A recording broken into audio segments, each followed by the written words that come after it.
Welcome back to Tech Notes. Just bought an LG Smart TV or reset it and cannot get online. In this quick guide, I will show you exactly how to connect your LG TV to Wi-Fi step by step, so you are streaming in no time. Let's get started.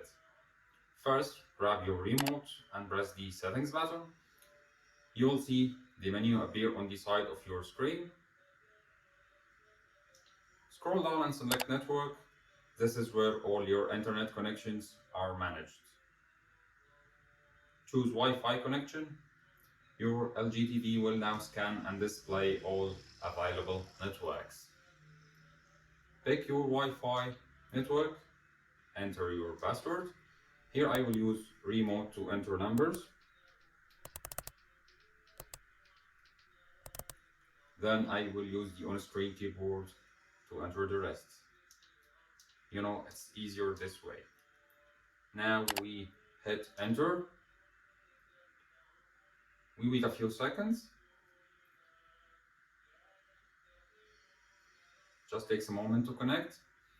Now here we can see that checkmark or message confirming the connection. Now our LG Smart TV is online. And that's it. Your LG Smart TV is now connected to Wi-Fi.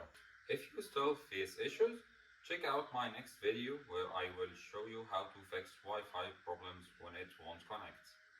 Do not forget to like, subscribe, and check my LG TV Guides playlist for more quick tutorials.